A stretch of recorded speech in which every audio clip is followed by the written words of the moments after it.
ತಂತ್ರಜ್ಞಾನ, AI, computer ಅದನ್ನು ನಾವು ಎರಡು ದೃಷ್ಟಿಕೋನದಿಂದ ನೋಡ್ಬೋದು. ಮೊದಲ ಹೆಜ್ಜೆ ಅಂತ ತಗೊಳ್ಳೇಬೇಕು ಅಂತೀರಾ? ಖಂಡಿತ. ಜಸ್ಟ್ ಬೈ ಯೂಸಿಂಗ್ ಇನ್ಸ್ಟಾಗ್ರಾಮ್ ನೀವು ಕೋಟಿ ಕೋಟಿ ಜನರ ಮನಸ್ಸನ್ನು ತಲುಪಿಡ್ಬೋದು. ನೀವು ಅದನ್ನು ಅಡಾಪ್ಟ್ ಮಾಡ್ಕೊಂಡಿಲ್ಲ ಅಂದರೆ ಗೇಮ್ ಈಸ್ ಓವರ್. ಕಲಿಬೇಕು ಅಂತಂದ್ರೂ ಕೂಡ ಕೆಲವೊಮ್ಮೆ ಅವ್ರಿಗೆ ತಲೆಗೆ ಹೋಗಲ್ಲ ಅಂತಂದಾಗ ಅವ್ರು ಹೇಗೆ ಒಬ್ಬ ವ್ಯಕ್ತಿ ಒಂದು ಸಂಸ್ಥೆನ ನಡೆಸಬಹುದು. ಜನಗಳ ಸಹಾಯ ಇಲ್ಲದೆ ನಡೆಸಬಹುದಂತ ಉದ್ದಿಮೆ ತಂತ್ರಜ್ಞಾನದ ಸಹಾಯದಿಂದ.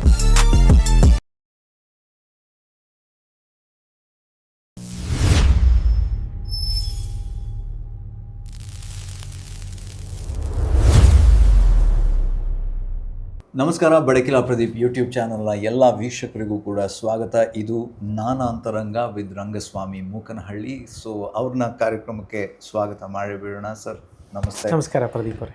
ಸರ್, ಉದ್ದಿಮೆ ಶುರು ಮಾಡೋದು ಅಂದಾಗ ನಾವು ಸೋಲು ಗೆಲುವಿನ ಬಗ್ಗೆ ಎಲ್ಲ ಮಾತಾಡಿದ್ವಿ, ಬ್ರ್ಯಾಂಡಿಂಗಿನ ಬಗ್ಗೆ ಮಾತಾಡಿದ್ವಿ, ಬಂಡವಾಳದ ಬಗ್ಗೆ ಮಾತಾಡಿದ್ವಿ. ಅಬ್ಸಲ್ಯೂಟ್ಲಿ. ಅದೆಲ್ಲದರ ಜೊತೆಗೆ ತುಂಬ ಮುಖ್ಯವಾದ ಇವತ್ತಿನ ಕಾಲದಲ್ಲಿ ಅಂತಂದರೆ ಟೆಕ್ನಾಲಜಿ. ಸೊ ಈ ತಂತ್ರಜ್ಞಾನದ ಬಳಕೆ ಅನ್ನೋದು ಬಂದಾಗ ಈಗ ಎಲ್ಲ ಕಡೆ ಅಂದರೆ there are 2 types of people ಅಂತ ಹೇಳೋ ಥರ ಇಲ್ಲೂ ಕೂಡ ದರ್ ಆರ್ 2 types, 2 ರೀತಿಯ ಜನ ಇರ್ತಾರೆ. ಟೆಕ್ನಾಲಜಿಕಲಿ ಅಡ್ವಾನ್ಸ್ಡ್ ಮತ್ತು ಅದರಲ್ಲಿ ತುಂಬ ಹಿಂದುಳಿದವರು ಅನ್ನೋ ಥರ, ಅಂದರೆ ತುಂಬ ತಾಂತ್ರಿಕವಾಗಿ ಅಥವಾ ತಂತ್ರಜ್ಞಾನವನ್ನು ತುಂಬ ಅದ್ಭುತವಾಗಿ ಬಳಸಬಲ್ಲವರು ಮತ್ತು ಅದರ ಬಗ್ಗೆ ಜಾಸ್ತಿ ಬಳಕೆ ಗೊತ್ತಿಲ್ಲದೆ ಇರುವಂಥವರು. ಸೊ ಈ ಒಂದು ಬಿಸ್ನೆಸ್ ಅಂತ ಶುರು ಮಾಡಿದಾಗ ಈಗ ಟೆಕ್ನಾಲಜಿಯ ಅನಿವಾರ್ಯತೆ ಬಗ್ಗೆ ಮತ್ತು ಎಸ್ಪೆಷಲಿ ನನ್ನ concern, my heart goes out to ಯಾರು ಅಂತಂದರೆ ಅವ್ರಿಗೆ ತಂತ್ರಜ್ಞಾನವನ್ನು ಅಷ್ಟೊಂದು ಬಳಕೆ ಮಾಡೋದಕ್ಕೆ ಬರಲ್ಲ. ಸೊ ಅವರೆಲ್ಲ ಹೇಗೆ ಅಡ್ಯಾಪ್ಟ್ ಆಗಬೇಕು ಅಂತ? ಅದು ಅವರು ಅಡಾಪ್ಟ್ ಆಗಲೇಬೇಕು. ಯಾಕೆ ಅಂತಂದರೆ ಇವತ್ತು ನಾನು ಸಣ್ಣ ಉದ್ಯಮಿಗಳಿಗೆ ಮತ್ತು ನಾನು ಅದೇ ಹೇಳ್ತೀನಿ, ದೊಡ್ಡ ದೊಡ್ಡ ಉದ್ಯಮಿಗಳಿಗೆ ಅದಕ್ಕೆ ಬೇಕು ಅಂದರೆ ಅದಕ್ಕೆ ಜನನ ಇಟ್ಟುಬಿಟ್ಟು ಅವರು ಅದನ್ನು ಕೆಲಸ ಮಾಡಿಸ್ಬೋದು. ಸಣ್ಣ ಉದ್ಯಮಿಗಳಲ್ಲಿ ಬಂಡವಾಳ ಇರೋದಿಲ್ಲ, ಅಂದರೆ ಹಣ ಇರೋದಿಲ್ಲ. ಇಂತಿಂಥ ಕೆಲಸಕ್ಕೆ ಇಂತಿಂಥವ್ರಿಗೆ ಅಂತ ಒಂದೊಂದು ಕೆಲಸಕ್ಕೂ ಒಬ್ಬೊಬ್ಬರನ್ನ ನೇಮಕ ಮಾಡಿ ಹಣ ಕೊಡೋದಕ್ಕೆ ಅವ್ರ ಹತ್ರ ಅಷ್ಟೊಂದು ಹಣ ಇರೋದಿಲ್ಲ. ಹಾಗಾಗಿ technology is very very important. Technology ಅಂದರೆ ಅದರಲ್ಲೂ ಕೂಡ ಇವತ್ತೇನಾಗಿದೆ, AI ಅನ್ನೋದಿದೆಯಲ್ಲ, ಅದನ್ನು ನಾವು ಎಷ್ಟು ಮಟ್ಟಿಗೆ ನಾವು ನಮ್ಮ ಒಂದು ಬಿಸ್ನೆಸ್ಗೆ ಇಂಟಿಗ್ರೇಟ್ ಮಾಡ್ಕೋತೀವಿ ಅಷ್ಟು ಮಟ್ಟದ ಒಂದು ದೊಡ್ಡ ಯಶಸ್ಸು ನಮಗೆ ಸಿಗ್ತಾ ಹೋಗುತ್ತೆ. AI ಇಂಟಿಗ್ರೇಟ್ ನಾವು ಮಾಡ್ಕೊಂಡಿಲ್ಲ ಅಂತಂದರೆ ಒಂದು ಕೆಲಸವನ್ನು ಮಾಡೋಕ್ಕೆ ಎಷ್ಟು ಸಮಯ ಬೇಕಾಗುತ್ತೆ, ಅಷ್ಟು ಸಮಯದಲ್ಲಿ ಆ ವ್ಯಕ್ತಿಗೆ ಕೊಡಬೇಕಾದಂತಹ ಹಣ ಉಳಿತಾಯದ ಜೊತೆಗೆ ಆ ಕೆಲಸನ ಅತಿ ಕಡಿಮೆ ಸಮಯದಲ್ಲಿ ನಾವು ಮಾಡಿ ಮುಗಿಸ್ಬೋದು. ಇವತ್ತಿನ ದಿನ ಹೇಗೆ ಅಂತಂದರೆ ನಮಗೆ ಆಫೀಸ್ ಸ್ಪೇಸ್ ಬೇಕಾಗಿಲ್ಲ, ಜನಗಳು ಬೇಕಾಗಿಲ್ಲ, ಸೇಲ್ಸ್ ಮ್ಯಾನೇಜರ್ ಬೇಕಾಗಿಲ್ಲ. ಯಾರೂ ಇಲ್ಲದೆ ನೀವು ತಂತ್ರಜ್ಞಾನನ ಬಳಸ್ಕೊಂಡು ನೀವು ಒಬ್ಬರೇ ಒಂದು ಸಂಸ್ಥೆ 10 ಜನ ಮಾಡಬಹುದಾದ ಕೆಲಸನ ನೀವು ತಂತ್ರಜ್ಞಾನನ ಇಂಟಿಗ್ರೇಟ್ ಮಾಡ್ಕೊಂಡಿದ್ದೇ ಆದರೆ ಒಬ್ಬ ವ್ಯಕ್ತಿ ಒಂದು ಸಂಸ್ಥೆನ ನಡೆಸ್ಬೋದು. ಇವತ್ತು ಆ ಮಟ್ಟದಲ್ಲಿ ಇವತ್ತು AI ಅಪ್ಲಿಕೇಶನ್ಸ್ ಬಂದಿವೆ. ಅದನ್ನು ಹೇಗೆ ಬಳಸ್ಕೋಬೇಕು ಅನ್ನೋದು ನಮಗೆ ಬಿಟ್ಟಿದ್ದು. ನಾವು ಗೊತ್ತಿಲ್ಲ, ಅದಿಲ್ಲ ಅಂತ ಕೂತೇ ಇರ್ತೀವಿ. ಅದನ್ನು ನಾವು ಕಲೀಲೇಬೇಕು. ನೋಡಿ, ನೀವು 10 ಜನಕ್ಕೆ ಒಂದು ಹಣ, 2 ವೇಳೆ, 3ನೇದು ಅವರಿಂದ ಕೆಲಸ ತೆಗಿಯೋದು ಕೂಡ. ಅವರು ಏನೋ ಒಂದು ನೆವಗಳು ಹೇಳ್ತಾರೆ, ಕಾರಣಗಳು ಹೇಳ್ತಾರೆ, ಬರೋದಿಲ್ಲ, ಕೆಲಸ ಬಿಡ್ತಾರೆ. ಡಿಪೆಂಡೆನ್ಸಿ ಎಷ್ಟು ಕ್ರಿಯೇಟ್ ಆಯಿತು ಅದನ್ನೆಲ್ಲ ನೀವು ನೋಡಿದಾಗ ಎಲ್ಲದನ್ನು ರಿಪ್ಲೇಸ್ ಮಾಡೋದಕ್ಕೆ ಟೆಕ್ನಾಲಜಿಯಿಂದ ಸಾಧ್ಯ. ಇವತ್ತಿನ ದಿನ ಮತ್ತೆ ನಾನು ರಿಪೀಟ್ ಮಾಡ್ತೀನಿ, ನಿಮಗೆ ರೆಂಟ್ ಅವಶ್ಯಕತೆ ಇಲ್ಲ. ಎಷ್ಟೋ ಬಿಸ್ನೆಸ್ಸು ನೀವು ರಿಮೋಟಲ್ಲಿ ಕೂತ್ಕೊಂಡು ರೆಂಟ್ ಇಲ್ಲದೆ, ಫಾರ್ ಎಕ್ಸಾಂಪಲ್ ನೀವೇ ನೋಡಿ, ಇವಾಗ ನೀವು ಯಾವುದೇ ಪದಾರ್ಥನೂ ನೀವು ಅಮೆಝಾನಲ್ಲಿ ಮಾರ್ಬೋದು. ಅದಕ್ಕೆ ನೀವು ಸಿಟಿ ಸೆಂಟ್ರಲ್ಲಿ ಇರಬೇಕು ಅಂತಿಲ್ಲ. ಎಲ್ಲೋ ಒಂದು ಕಡೆ ನೀವು ಮನೆ ಇರ್ಬೋದು, ಕೆಳಗಡೆ ಗೋಡೌನ್ ಮಾಡಿರ್ಬೋದು. ಟೆಕ್ನಾಲಜಿ ಇಟ್ಕೊಂಡ್ಬಿಟ್ರೆ, ನೀವು ಅತ್ಯದ್ಭುತವಾದನ್ನ ಇಟ್ಕೊಂಡ್ರೆ ಏನು ಬೇಕಾದ್ರೂ ಆಗುತ್ತೆ. ಇವತ್ತು ನೀವು ಜನಗಳ ಸಹಾಯ ಇಲ್ಲದೆ ನಡೆಸಬಹುದಂಥ ಉದ್ದಿಮೆ ತಂತ್ರಜ್ಞಾನದ ಸಹಾಯದಿಂದ ಬಹಳಷ್ಟು ನೀವು ಮಾಡ್ಬೋದು.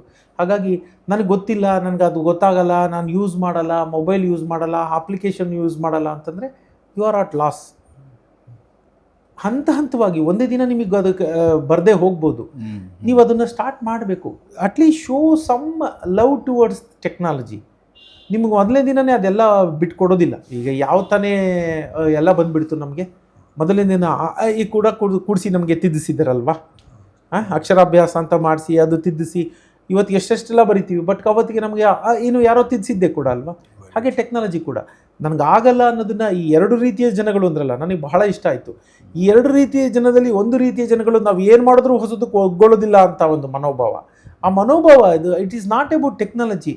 ಅವ್ರು ಟೈಪ್ ರೈಟ್ರ್ ಬಂದಾಗ ಟೈಪ್ ರೈಟ್ರಿಗೂ ಹಂಗೆ ಮಾಡಿದ್ರು. ಕೈಲಿ ಬರೆದ್ರೆ ಎಷ್ಟು ಚೆನ್ನಾಗಿರುತ್ತೆ, ಭಾವನೆ ಗೊತ್ತಾಗುತ್ತೆ, ಮುದ್ದಾದ ಅಕ್ಷರಗಳು, ಕೈ ತಪ್ಪೋಗುತ್ತೆ ಅಂತ ಟೈಪ್ ರೈಟ್ರಿಗೂ ವಿರೋಧ ಮಾಡಿದವ್ರು ಇದ್ರು. ಟೈಪ್ ರೈಟರ್ ಇದ್ದವರು ಟೈಪ್ ರೈಟರ್ ಚೆನ್ನಾಗಿ ಬರ್ತಿದ್ದವರು ಕಂಪ್ಯೂಟರ್ ಬಂದಾಗ ವಿರೋಧ ಮಾಡಿದವ್ರು ಇದ್ರು. ಕಂಪ್ಯೂಟರ್ ಬಂದಾಗ ಇನ್ನೇನು ಜಗತ್ತೇ ಮುಳುಗೋಯ್ತು, Y2K ಅದು ಇದು ಅಂತ ಹೇಳಿ ಈ ಜನ ಕೆಲಸನೇ ಇರಲ್ಲ, ಕಂಪ್ಯೂಟರ್ ಬಂದ್ಬಿಡ್ತು ಅಂತ ಹುಯಿಲ್ ಎಬ್ಬಿಸ್ತವರು ಇದ್ರು. ಇವಾಗ AI ಬಂದಿದೆ, AI ಬಂದಾಗಲೂ ಅಷ್ಟೇ.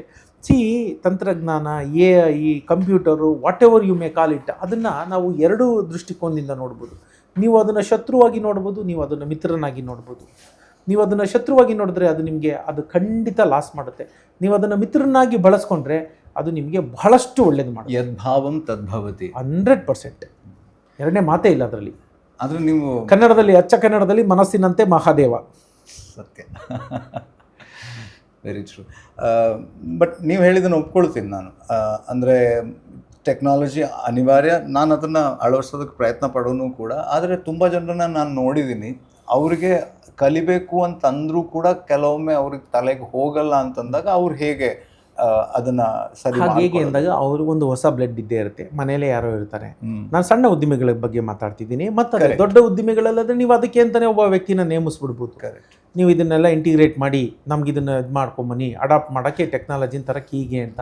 ಆದರೆ ನನ್ನ ಪ್ರಕಾರ ಒಂದು ಟೆಕ್ನಾಲಜಿ ಸರಿ ಮಾಡದೇ ಇದ್ರೆ ದೊಡ್ಡ ಉದ್ದಿಮೆ ಆಗೋದಕ್ಕೆ ಸಾಧ್ಯನೇ ಇಲ್ಲ. ಸಾಧ್ಯನೇ ಇಲ್ಲ. ಇವತ್ತು ಅದನ್ನೇ ನಾನು ಮುಂದೆ ನೆಕ್ಸ್ಟ್ ಅದೇ ಸೆಂಟೆನ್ಸ್ ಹೇಳೋನು ಇದ್ದೆ. ಈಗ ಸಣ್ಣ ಉದ್ದಿಮೆಗಳಲ್ಲಿ ಏನಾಗುತ್ತೆ, ಮನೇಲಿ ಯಾರೋ ಯಂಗ್ ಬ್ಲಡ್ ಇರ್ತಾರೆ, ಮಗ ಮಗಳು, ಅವ್ರ ಮೂಲಕ ಅದನ್ನ ಇಂಪ್ಲಿಮೆಂಟ್ ಮಾಡಿಸ್ಬೇಕು. ಇಫ್ ಯು ಡೋಂಟ್ ಅದನ್ನು ಯಾವುದನ್ನು ನೀವು ಇದಕ್ಕೆ ಇಂಪ್ಲಿಮೆಂಟ್ ಮಾಡಿಲ್ಲ ಅಂದರೆ ಯು ವಿಲ್ ಪೆರಿಶ್. ನೀವು ಹೇಳಿದಾಗೆ ಮುಂದಿನ ಹಂತಕ್ಕೆ ಹೋಗೋಕ್ಕೆ ಸಾಧ್ಯನೇ ಇಲ್ಲ. ದ ಗೇಮ್ ಈಸ್ ಓವರ್, ಅದಂತೂ ಸತ್ಯ. ನೀವು ಅದನ್ನು ಅಡಾಪ್ಟ್ ಮಾಡ್ಕೊಂಡಿಲ್ಲ ಅಂದರೆ, ಇಲ್ಲ ನಾನು ಅಡಾಪ್ಟ್ ಮಾಡ್ಕೊಂಡಿಲ್ಲ ಅಂದರೆ ಗೇಮ್ ಈಸ್ ಓವರ್ ಅಷ್ಟೇ. ಅದರಲ್ಲಿ ಇನ್ನೇನು, ಅದು ಕೂಡ ಅಷ್ಟೇ, ಆಯ್ಕೆ ಎಲ್ಲ ಅನಿವಾರ್ಯ. ಅಂದರೆ ಟೆಕ್ನಾಲಜಿ ಅಂತ ನೀವು AI ಬಗ್ಗೆ ಮಾತಾಡಿದ್ರಿ ಜಾಸ್ತಿ. AI ಅಂತಲ್ಲ, ಯಾವುದೇ ಆಯಿತು ಟೆಕ್ನಾಲಜಿ, ವಾಟ್ ಎವರ್ ಟೆಕ್ನಾಲಜಿ. ಮೊಬೈಲಲ್ಲಿ ಇವತ್ತಿರೋದು ಟೆಕ್ನಾಲಜಿನೇ. ಈಗ ಫಾರ್ ಎಕ್ಸಾಂಪಲ್ಲು, ಈಗ ನೀವು ಒಂದು ಸಣ್ಣ ಉದಾಹರಣೆ ಹೇಳ್ತೀನಿ. ಈಗ ನಾನೊಬ್ಬ ಆಟೋ ಡ್ರೈವರು, ನಾನು ಓಲಾಗ ಹಾಕೊಳ್ಳಲ್ಲ, ಊಬರ್. ಟೆಕ್ನಾಲಜಿ ಇರೋದಕ್ಕೆ ತಾನೇ ಸಾಧ್ಯ ಆಗೋದು. ಇಲ್ದಿರಿ ಯಾರು ಕೈ ಅಡ್ಡ ಹಾಕ್ತಾರೆ ಅವ್ರಿಗೆ ಮಾತ್ರ ನೀವು ಆಟೋ ಹತ್ತಿಸ್ಕೊಂಡು ಹೋಗ್ತೀರಾ. ಎಲ್ಲಿಗೆ ಅಂತ ಕೇಳ್ತೀರಾ, ಅಲ್ಲಿ ಕರ್ಕೊಂಡು ಹೋಗ್ತೀನಿ, ಬರೋಲ್ಲ ಬರ್ತೀನಿ ಅಂತೇಳಿ. ಇವಾಗ ಯಾರು ಮಾತಿಲ್ಲ, ಕತೆ ಇಲ್ಲ. ನೀವು ಅದಕ್ಕೆ ಅಡಾಪ್ಟ್ ಆಗಿದ್ದಕ್ಕೆ ತಾನೇ ನಿಮಗೆ ಸಿಕ್ಕಿದ್ದು. It's a technology. ಆ ಟೆಕ್ನಾಲಜಿಗೆ ನೀವು ಅಡಾಪ್ಟ್ ಆದ್ರಿ, ಓಲಾದಲ್ಲಿ ರಿಜಿಸ್ಟರ್ ಆದ್ರಿ, ಊಬರಲ್ಲಿ ರಿಜಿಸ್ಟರ್ ಆದ್ರಿ. ನೀವೇನು ಮಾಡದೆ ಕೂತಿದ್ರು ನೀವು ಗಾಳ ಹಾಕಿ ಕೂತಾಗೆ ಮೀನು ಬಿತ್ತು ಎತ್ಕೊಂಡ್ರಿ. ಈಗ ಇಲ್ಲಿ ನೋಡಿ, ಎಲ್ಲ ಕಡೆನೇ ಸಮುದ್ರ ಇದ್ದಂಗೆ ನಿಮಗೆ. If you are registered to these two, ನಿಮ್ಮ ಆಟೋ ಯಾರು ಬೇಕಾದ್ರು, ನಿಮ್ಮ ಪಕ್ಕದಲ್ಲಿ ಕೂತಿರೋನು ಹಾಕಿರ್ಬೋದು, 1 ಕಿಲೋಮೀಟರ್ ದೂರದಲ್ಲಿರೋನು ಹಾಕಿರ್ಬೋದು.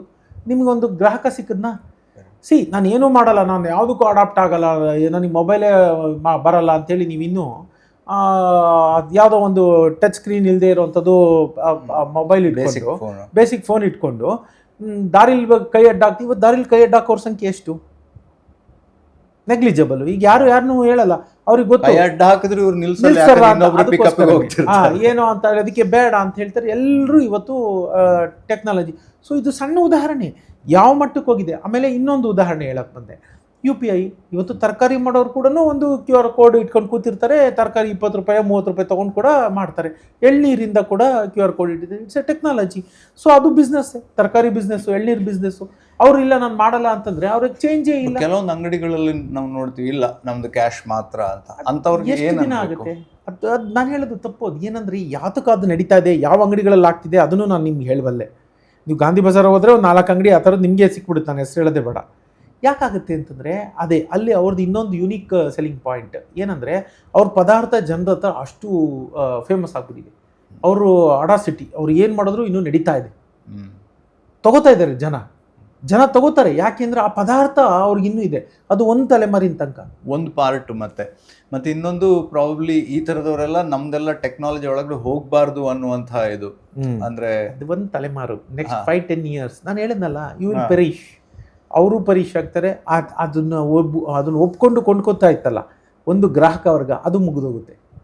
ಹೊಸ ಗ್ರಾಹಕ ವರ್ಗ ಇಲ್ವಾ, UPI ಬೇಡ ಬಿಡು ಅಂತ ದುಡ್ಡಿಲ್ಲ ಅಂತ ಹೋಗ್ತಾರೆ. ಅದು ದುಡ್ಡೇ ಇರಲ್ಲ.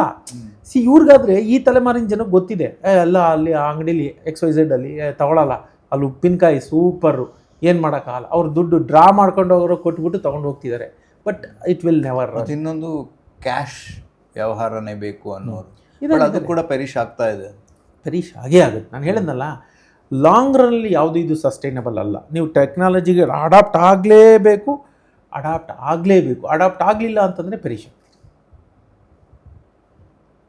ಸೊ ಮೊದಲ ಹೆಜ್ಜೆ ಅಂತೂ ತಗೊಳ್ಳೇಬೇಕು ಅಂತೀರಾ? ಖಂಡಿತ ಇದು it is integral part of business and life.